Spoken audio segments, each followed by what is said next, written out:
Hi అండి, అందరికీ నమస్తే. Welcome to my channel improving and inspiring. ఈరోజు నేను మీతో షేర్ చేసుకోబోతున్న టాపిక్ బిల్డింగ్ ఎమోషనల్ రెసిలియన్స్. లైఫ్లో అనుకోని విధంగా మనకు ఛాలెంజెస్ వస్తుంటాయండి. అలాంటి సమయాల్లో చాలామంది వాటిని ఎదుర్కొని ముందుకు వెళ్తారు.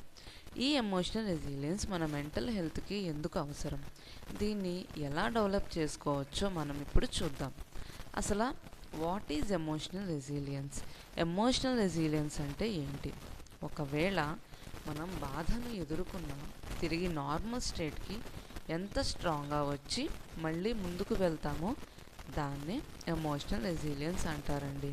ఫర్ ఎగ్జాంపుల్, బ్యాంబూ చెట్టు మనందరికీ తెలిసిందే, అది గాలికి వంగుతుందే కానీ విరగదు. ఇప్పుడు ఈ ఎమోషనల్ రెసిలియన్స్ ఎందుకు ఇంపార్టెంటో చూద్దాం.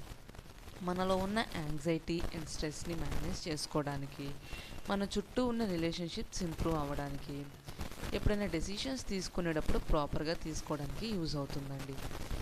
ఇప్పుడు ఈ రెసిలియన్స్ వల్ల మనం స్ట్రగుల్ అవుతున్నట్టు సైన్స్ ఏంటో చూద్దాం.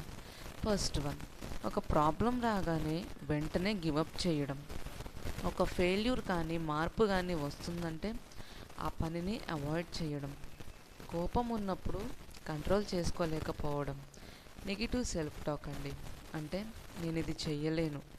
ఈ అలవాట్లు నాలో కూడా ఉన్నాయండి. నేను ఇది చెయ్యలేను, నా వల్ల కాదు అని. మీకు ఒక్కరికే కాదు. వీటి కోసం ప్రాక్టికల్ వేస్ని ఇప్పుడు చూద్దాం, మన ఇన్నర్ స్ట్రెంగ్త్ ఎలా బిల్డ్ చేసుకోవాలి అని.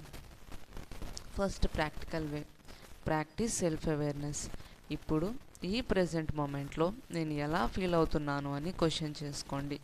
Second one, strengthen social support. మీ చుట్టూ పాజిటివ్గా ఉండే పీపుల్తో టైం స్పెండ్ చేయండి, అవసరమైనప్పుడు హెల్ప్ అడగండి. Third one, develop healthy coping strategies.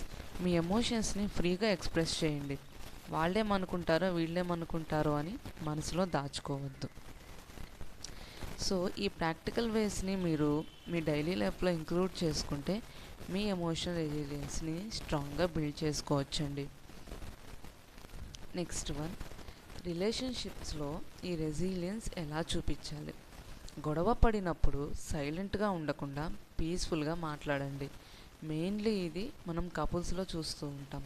ఒకళ్ళ మీద ఒకళ్ళు గొడవ పడినప్పుడు మన వాయిస్ అనేది ఆటోమేటిక్గా రైజ్ చేస్తుంటాం. సో కొంచెం పీస్ఫుల్గా ఉండడానికి, మాట్లాడడానికి ట్రై చేయండి. అవసరమైతే వాళ్ళని క్షమించండి, మీరు సారీ చెప్పండి. ఏదైనా తప్పు జరిగినప్పుడు దాని నుంచి నేర్చుకొని మళ్ళీ రిపీట్ అవ్వకుండా చూసుకోండి.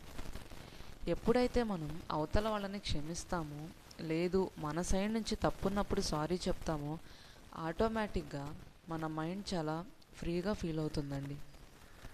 ఇంకొకటి గుర్తుపెట్టుకోండి, you are stronger than you think. మీరు అనుకునే దానికంటే చాలా స్ట్రాంగ్గా ఉంటారండి. రెసిలియన్స్ అంటే ఎమోషన్స్ లేకుండా ఉండమని కాదు, పెయిన్ని ఫేస్ చేసి గ్రో అయ్యి ఎలా స్ట్రాంగ్గా బయటికి వచ్చారు అని. బాధని మనం అవాయిడ్ చేయలేమండి, మనం దానికి ఎలా రెస్పాండ్ అవుతున్నాం అన్నది చూసుకోవాలి.